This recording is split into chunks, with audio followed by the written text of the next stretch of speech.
Hi అండి. నేనైతే మీకు 7 శనివారాల వ్రతం గురించి చెప్పాలని అనుకుంటున్నాను. నేనైతే ఆల్రెడీ 7 శనివారాల వ్రతం అయితే కంప్లీట్ చేసుకున్నాను. ఇప్పుడు మీకోసం మళ్ళీ నేను పూజ చేసి అయితే చూపిస్తున్నాను. ఫస్ట్ తులసకోట దగ్గర పూజ అయిన తర్వాతే దేవుడి దగ్గరికి వెళ్ళాలి. ముందుగా 7 పిండి దీపాలు అయితే తయారు చేసుకొని పెట్టుకోవాలి. అలాగే 7 రకాల నైవేద్యాలు ఉండాల్సిన అవసరం లేదు. దేవుడికి ఇష్టమైంది చిమ్మిలి, వడపప్పు, సెలివిడి ఉంటే చాలు. అలాగే పిండి దీపాల్లో నూనె వేయకూడదు, నెయ్యి మరగబెట్టి నెయ్యినే వేసుకోవాలి. అలాగే ఆడవాళ్ళకి మధ్యలో కొంచెం డ్రాప్ అయినా, ఒక 1 డే వ్రతం డ్రాప్ అయినా కూడా మళ్ళీ గ్యాప్ ఇచ్చి చేసుకోవచ్చు 7 శనివారాల వ్రతం. అలాగే వ్రతం మొదలుపెట్టినప్పుడు ప్రతి శనివారం మన ఇంట్లో పూజ అయిన తర్వాత గుడికి వెళ్ళాలి. అలాగే ముడుపు ఎలా కట్టుకోవాలో కూడా మీకు నేను ఈ వీడియోలో చెప్తాను. తెల్లటి గుడ్డ తీసుకొని పసుపులో ముంచి తడిపి దాన్ని ఆరబెట్టి ఒక ఎండి ద్రాక్ష, ఒక పసుపు కొమ్ము, యాలకులు, లవంగాలు, మీకు తోచినంత చిల్లరి నాణ్యాలు, అక్షింతలు ముడుపుగా కట్టి దేవుడి మూలనైతే పెట్టుకోవాలి. దాన్ని మనం 7 శనివారాలు వ్రతమైన తర్వాత మన దగ్గరలో ఉన్న గుడిలో ఉండిలో కూడా వేయొచ్చు. అలాగే మనం తిరుపతి వెళ్ళి రావాలి అని మొక్కుకుంటే వెళ్ళొచ్చు. ఈ 7 శనివారాల వల్ల ఉపయోగాలు ఏంటి అంటే, మనం ఎప్పటి నుంచో ఇల్లు కట్టుకోవాలి అని అనుకుంటే అది నెరవేరుతుంది. జీవితంలో ఆరోగ్య సమస్యలు, ఆర్థిక సమస్యలు ఉంటే నెరవేరుతాయి. అలాగే పిల్లల చదువు అభివృద్ధి కూడా చెందుతుంది. అలాగే వెంకటేశ్వరుడు ఇవ్వడం మొదలు పెడితే అది ఆపడం ఎవ్వరి తరం కూడా కాదు. ఆ విషయం అందరికీ తెలిసిందే. మీరు కూడా భయం లేకుండా మనసులో భావాభాగ్యాలు తీసేసి 7 శనివారాల వ్రతంని ప్రారంభించండి. 7 పిండి దీపాలతో చలిమిడి వడపప్పు అండ్ ప్రసాదంగా పెట్టి పిండి దీపాలులో నెయ్యి వేసి వెలిగించండి.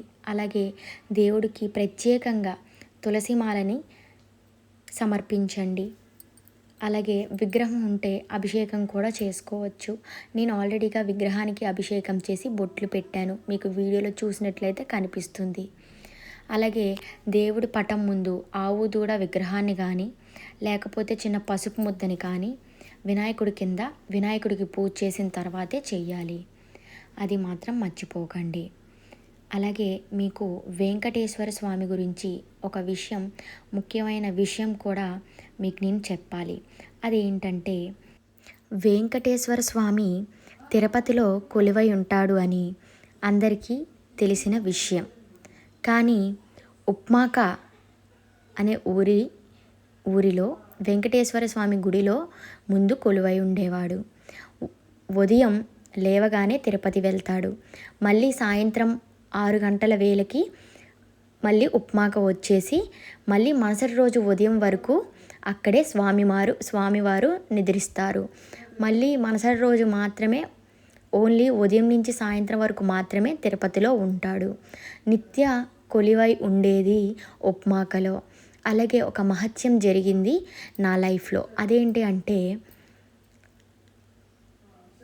ఎన్నో మెట్లు ఎక్కి, ఆపరేషన్తో ఎన్నో మెట్లు ఎక్కితే తండ్రి చిన్న నొప్పి కూడా కలిగించలేదు. ఆ తండ్రి మహానుభావుడు. ఇంట్లో మనకి హెల్త్ బాగోక పనులు చేస్తేనే చాలా నొప్పులు వస్తాయి. అలాంటిది మనకి అన్ని మెట్లు ఎక్కి కూడా, దగ్గర 300 మెట్లు ఎక్కి కూడా ఆ తండ్రి నాకు ఇంత నొప్పి కూడా కలిగించలేదు. మరుసటి రోజు కానీ వారమైనా కానీ ఆ ఎక్కిన నొప్పి నాకైతే తెలియలేదు. ఓం నమో వెంకటేశాయ. అలాగే ఈ రథంలో నేను నార్మల్గా పూజ చేశాను, కానీ కంపల్సరీగా పీట పెట్టుకోవాలి. పీట మీదే పటం, కలశం, అలాగే పిండి దీపాలు, ప్రసాదాలు అన్నీ పీట మీదే ఉండాలి. ఎడల్పుగా ఉండే పీటలు, చెక్క పీటలో ఒక 2 తీసుకోండి. తీసుకొని రెండింటిని జాయింట్ చేసి పసుపు గుడ్డ వేయండి. దాని మీద అక్షింతలు, బియ్యం వేసి, బియ్యం మీద ఫోటో అయితే ఫోటో, విగ్రహం అయితే విగ్రహం పెట్టిన తర్వాత ఒక చెంబు తీసుకోండి. చెంబులో నిండుగా నీళ్ళు వేసి అందులో అక్షింతలు, రూపాయి బిళ్ళ, కర్పూరం, తులసి ఆకు కంపల్సరీ, పైన కొబ్బరికాయకి పైన పసుపు క్లాత్ని బ్లౌజ్ పీస్ని మడత పెట్టి పైన పెట్టి దేవుడికి ఇష్టమైన తులసి దండని ఆ కలశానికి సమర్పించండి. దేవుడు అందులోనే కొలువై ఉంటాడు. మన కలశంలోనే దేవుడుని ఆహ్వానిస్తున్నట్టు. అలాగే కలశాన్ని ఎట్టి పరిస్థితుల్లో కదపద్దు. నెక్స్ట్ డే సండే మార్నింగ్ దాకా కలశాన్ని అయితే కదపకూడదు. కదిపిన తర్వాత కంపల్సరిగా కలశాన్ని కదిపిన తర్వాత స్నానం చేసి కదిపేసి అలాగే ఆ నీళ్ళు ఇల్లు మొత్తం జల్లి మిగిలిన నీళ్ళు మీ ఇంట్లో ఉన్న చెట్లకి, తొక్కలేని ప్లేస్లో ఉన్న చెట్లకి వెయ్యండి. అలాగే కలశంతో పాటు ప్రసాదాలు పెట్టాలి. వినాయకుడి ముద్దని కూడా, పసుపు ముద్దని కూడా తయారు చేయాలి. దానికి పూజ చేసుకున్న తర్వాతే ఫోటోకి పూజ చేయాలి. కలశానికి, ఫోటోకి తులసిమాల కంపల్సరీ. అలాగే 7 పిండి దీపాలు కంపల్సరీ. అలాగే శంకు చక్ర దీపం ఉంటే కూడా పెట్టండి. అలాగే ఇంట్లో కామాక్షి కుందు ఉంటుంది కదా, అది కూడా పెట్టండి. లక్ష్మీదేవి విగ్రహం కూడా చిన్నది అందరూ ఈ మధ్య కొనుక్కుంటున్నారు, వెండి విగ్రహం ఉంటే పెట్టండి.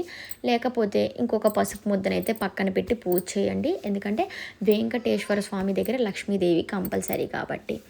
అలాగే మనకి ఇష్టమైన కాసుల మాల ఎలా చేయాలో నేను నా ఛానల్లో ఫుల్ వీడియో పెట్టాను, దాన్ని అయితే చూడండి.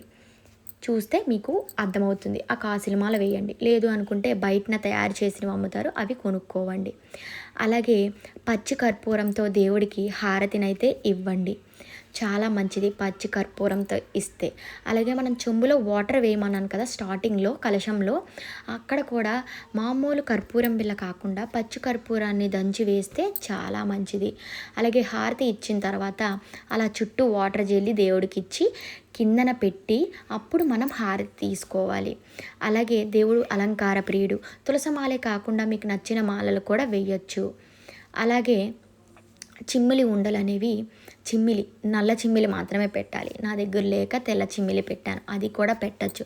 కానీ దేవుడికి నల్ల చిమ్మిలి, నల్ల రవిక అంటే మనం నల్ల చీరలు కానీ బట్టలు కానీ ధరించి అప్పుడు దేవునికి పూజ అయితే చేసుకోవాలి. మీకు వీడియోలో చూస్తే శంకు చక్రాల దీపం కూడా పక్కన కనిపిస్తుంది, అది కూడా దీపం పెట్టుకోండి. తులసి కోటకు చేసిన తర్వాతే దేవుడికి